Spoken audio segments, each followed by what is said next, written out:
قومی آواز کے ناظرین خوش آمدید۔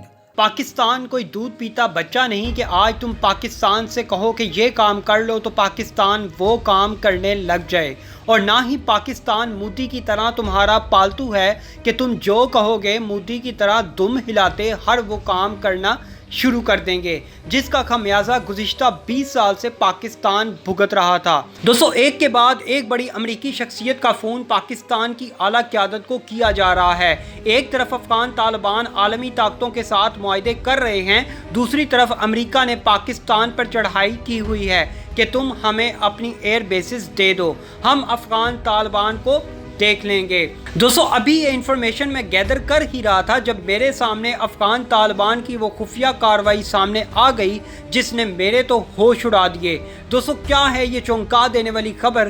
ویڈیو کو ضرور مکمل دیکھیں۔ دوستو، ویڈیو کی تفصیل میں آگے بڑھنے سے قبل اگر آپ نے قومی آواز کو ابھی تک سبسکرائب نہیں کیا تو اسے سبسکرائب اور بیل آئیکن پر کلک ضرور کریں، کیونکہ یہ میری اور آپ کی نہیں بلکہ پوری قوم کی آواز ہے۔ کبھی کسی کا فون اور کبھی کسی کا فون۔ گزشتہ روز امریکی نیٹ پرائس کا فون آیا اور آج امریکی محکمہ خارجہ نے شاہ محمود قریشی سے اہم اور فائنل راؤنڈ کے لیے بات چیت کی۔ اب سوال یہاں یہ پیدا ہوتا ہے کہ کیا امریکی محکمہ خارجہ نے پاکستانی وزیر خارجہ سے گرمی کا حال پوچھنے کے لیے فون کیا تھا؟ لیکن بات کچھ سیریس لگ رہی ہے۔ ذرائع کے مطابق امریکی محکمہ خارجہ نے پاکستان کو وارننگ جاری کی ہے کہ تم ہمیں بیسز دے رہے ہو یا نہیں، وگرنہ امریکہ کے عبرتناک حملوں کے لیے تیار رہو۔ دوستو، امریکہ ہر طرح کی کوشش کر کے دیکھ رہا ہے کہ پاکستان کو اس جنگ میں کسی نہ کسی طرح دوبارہ دھکیلا جائے، لیکن خان کا بڑا زبردست فیصلہ ہے جو اس نے افغان جنگ کا حصہ نہ بننے کا اعلان کر رکھا ہے۔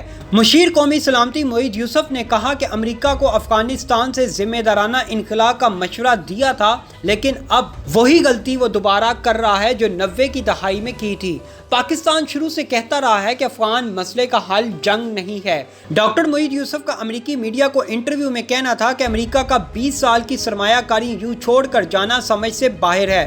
انہوں نے کہا کہ پاکستان نے واضح کر دیا کہ صرف باہمی مفادات کے اصول پر کام کریں گے۔ پاکستان کسی کیمپ کا حصہ نہیں بنے گا۔ تمام ملکوں سے اچھے تعلقات چاہتے ہیں، لیکن اگر کسی ایک کیمپ میں شامل ہونے کا دباؤ آیا تو پاکستان کا فیصلہ سب کو پتا ہے۔ معید یوسف نے کہا کہ جب پاکستان مشورہ دیتا تھا تو مداخلت کا الزام لگتا تھا، لیکن اب پاکستان مشورہ نہیں دے رہا تو کہا جاتا ہے کہ کیوں کچھ نہیں کر رہا۔ ان کا کہنا تھا کہ ڈوم اور کیا آسمان بھی توڑ لائیں، جب پالیسی ہی غلط ہے تو نتیجہ کچھ نہیں نکلے گا۔ طالبان پر کبھی ہمارا کنٹرول تھا اور نہ اب ہے۔ دوستو، اس وقت اگر مثبت اینگل سے دیکھا جائے تو افغان طالبان 85% سے زائد افغانستان پر قبضہ کر چکے ہیں اور آگے کی طرف پیش قدمی کر رہے ہیں۔ اچھا، یہاں حیران کن بات یہ ہے، افغان طالبان بالخصوص سرحدی راستوں کو کلیئر کر رہے ہیں، وہی سرحدی راستے جہاں سے سی پیک نے گزرنا ہے، جہاں سے بیلٹ اینڈ روڈ انیشیٹو کی سڑکیں گزرنی ہیں، جن راستوں سے افغانستان نے خود کو ایران، ترکمانستان اور تاجکستان جیسے ملکوں سے جوڑنا ہے۔ امریکی CIA نے الزام لگایا کہ افغان طالبان کی مدد اس وقت چین کر رہا ہے تاکہ افغان حکومت کو شکست دلوا کر مکمل طور پر افغان طالبان کی حکومت قائم کروائی جا سکے جو امریکہ کے خلاف اور چین کے حق میں ہیں۔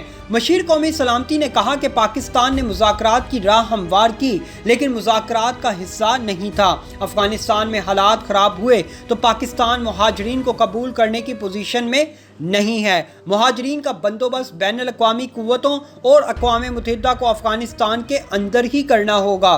دوسری طرف وزیر خارجہ شاہ محمود قریشی نے کہا کہ افغانستان میں خانہ جنگی سے بچاؤ کے لیے شراکت اقتدار ہی واحد راستہ ہے۔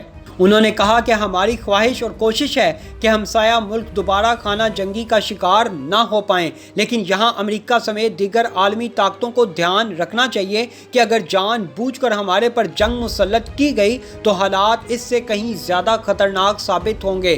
وزیر خارجہ نے کہا کہ ایران کا افغانستان سے متعلق اہم کردار ہے جسے نظر انداز نہیں کیا جا سکتا۔ پاکستان کے ایران کے ساتھ تعلقات مزید مضبوط ہوئے ہیں۔ ہم ایران کے ساتھ سرحد پر مارکیٹیں قائم کر رہے ہیں۔ ان کا کہنا تھا کہ افغانستان میں انخلا کے بعد سول وار کی تشویش جائز ہے۔ ہماری کوشش ہے اور خواہش ہے کہ افغانستان میں ایسی صورتحال پیدا نہ ہو۔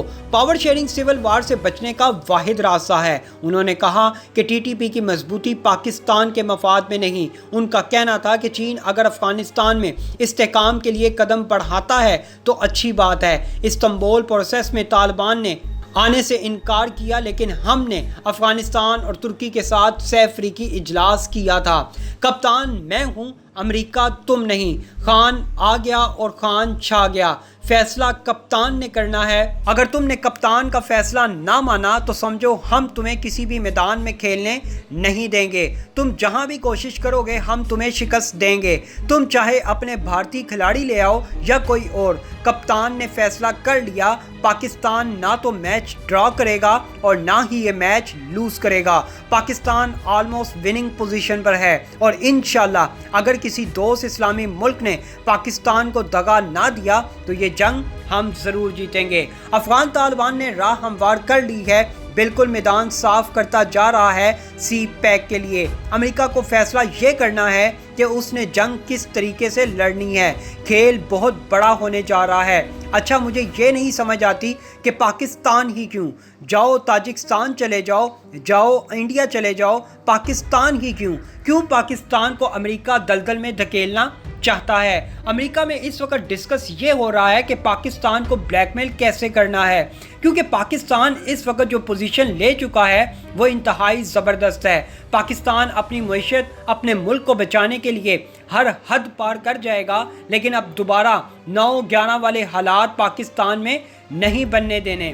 بس یہ بات اب پتھر پر لکیر ہے۔ دوستو اس وقت افغان طالبان انتہائی خطرناک ہو چکے ہیں۔ انہوں نے عسکری طاقت کو مساوی رکھنے کے لیے افغان فضائیہ کے پائلٹس کو مارنا شروع کر دیا ہے، ٹارگٹ کلنگ شروع کر دی ہے تاکہ نہ رہے پائلٹ اور نہ ہی اڑیں جہاز اور نہ ہی بمباری ہو سکے۔ افغانستان میں طالبان نے فضائیہ کے پائلٹوں کی ٹارگٹ کلنگ شروع کر دی ہے، جبکہ طالبان نے ایرانی سرحد کے قریب شہر اسلام قلعہ پر قبضہ کر لیا ہے۔ افغان فوجی پسپائی اختیار کرتے ہوئے ایران میں پناہ کے لیے داخل ہو چکے ہیں۔ برطانوی خبررساں ادارے کی رپورٹ کے مطابق افغان طالبان کی طرف سے چند ہفتوں کے اندر افغان فضائیہ کے 7 پائلٹ قتل کر دیے گئے ہیں۔ طالبان نے افغان پائلٹوں کی ٹارگٹ کلنگ کی تصدیق کر دی ہے۔ ترجمان طالبان نے کہا کہ یہ پائلٹ اپنے ہی لوگوں پر بم گراتے ہیں، اس لیے ان کو مار رہے ہیں۔ دوستو گیم بڑی خطرناک ہوتی جا رہی ہے۔ اگلا ایک ہفتہ انتہائی اہم ثابت ہونے جا رہا ہے اس خطے کے لیے۔ اب دیکھیں آگے ہوتا ہے کیا۔ دوستو ایسی مزید معلوماتی ویڈیوز دیکھنے کے لیے قومی آواز کو سبسکرائب اور بیل آئیکن پر کلک ضرور کریں، کیونکہ یہ میری اور آپ کی نہیں بلکہ پوری قوم کی آواز ہے۔